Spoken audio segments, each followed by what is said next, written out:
Bonjour, je suis Sandra et j'ai été harcelée par Roots pour que je réponde à leurs questions.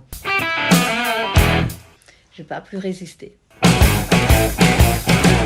Je suis Sandra Egedus, je suis née au Brésil d'une famille d'émigrés hongrois rescapés de la Deuxième Guerre grâce à Raoul Wallenberg, un juge qui a sauvé à peu près 8000 juifs.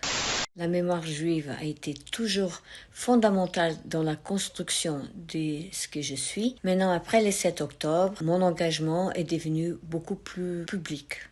J'ai toujours défendu l'art, la culture. Aujourd'hui, beaucoup de choses ont changé et je trouve de plus en plus difficile de défendre l'art et les artistes dans un contexte de montée d'antisémitisme.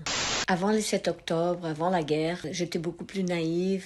Je pensais que tout le monde était beau et gentil et j'achetais des œuvres selon mes coups de cœur. Aujourd'hui, c'est très difficile pour moi de soutenir des artistes, des galeries et des commissaires ou des expositions ou des institutions qui se positionnent contre Israël. Israël, pays qui a été attaqué et qui a les droits de se défendre. Les blabla woke, malheureusement, c'est les nouveaux fascismes. Ça enlève toute liberté d'expression, d'opinion. Dès qu'on n'est pas d'accord avec la meute, on est catalogué d'extrême droite, parce que si on n'est pas d'extrême gauche, évidemment, on est d'extrême droite. Je ne comprendrai jamais pourquoi des gens qui se disent progressistes défendent des gens qui tuent des homosexuels ou tuent des femmes parce qu'elles montrent leurs cheveux. L'exposition au Palais Tokyo sur laquelle j'ai claqué la porte était une exposition qui n'était pas une exposition d'art, donc n'avait pas sa place dans un centre d'art. C'était une exposition des documentations de l'OLP des années 70, sans contexte et avec une vision unilatérale, vraiment dangereuse. Je ne m'attendais pas à un tel bruit autour de mon claquement et de ma démission, mais j'étais la première personne dans le monde de l'art à defund, donc ça a fait le tour du monde. Personne n'avait vérifié. Quand l'exposition a été déjà sur place, j'ai eu beaucoup de gens qui m'ont contacté parce qu'ils connaissent mes positions. Suite à ça, j'ai fait ce qu'il fallait faire. Après moi, beaucoup de gens ont aussi enlevé leur financement du Palais Tokyo. Je n'ai eu aucune réaction du ministère de la Culture. Par contre, j'ai posté ma lettre de démission sur Instagram et ça a fait les tours du monde. Ça a été reposté partout. Je m'attendais pas à ça, mais bon, c'est vrai que j'ai beaucoup de followers et dans tous les mondes de la culture, donc des États-Unis à l'Australie, en passant par la Hongrie, Hong Kong, partout, il y a eu des articles écrits et c'était très important et un grand soutien. Suite à ça, ils ont fait une pétition contre moi, les petits mondes anti-Israël, antisémites de la culture, et 5000 personnes ont signé cette pétition.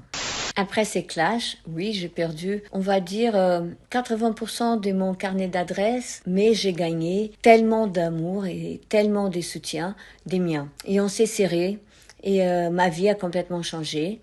Et maintenant, c'est clair. C'est clair parce que ces gens qui, soi-disant, étaient mes amis, finalement, n'en étaient pas et ils me manquent pas. Et j'ai retrouvé autour de moi beaucoup de chaleur, une nouvelle vie, un nouveau combat. Beaucoup de gens pensent comme moi, je parle pas que des juifs, mais ils ont peur.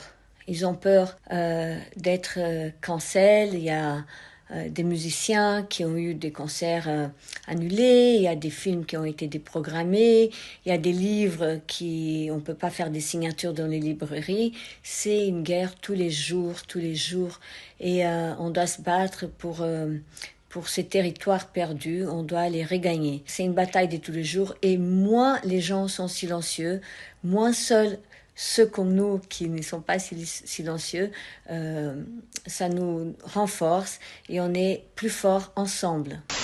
Pour tous ceux qu'on appelle la majorité silencieuse, soyez moins silencieux. Ne laissons-nous pas terroriser par cette minorité. Il faut qu'on défende nos valeurs et notre civilisation. Aujourd'hui, un juif baisse pas la tête, un juif regarde dans les yeux. On va pas baisser la tête, on est fiers de ce qu'on est et on va pas se laisser faire. Aujourd'hui, on est des mensch.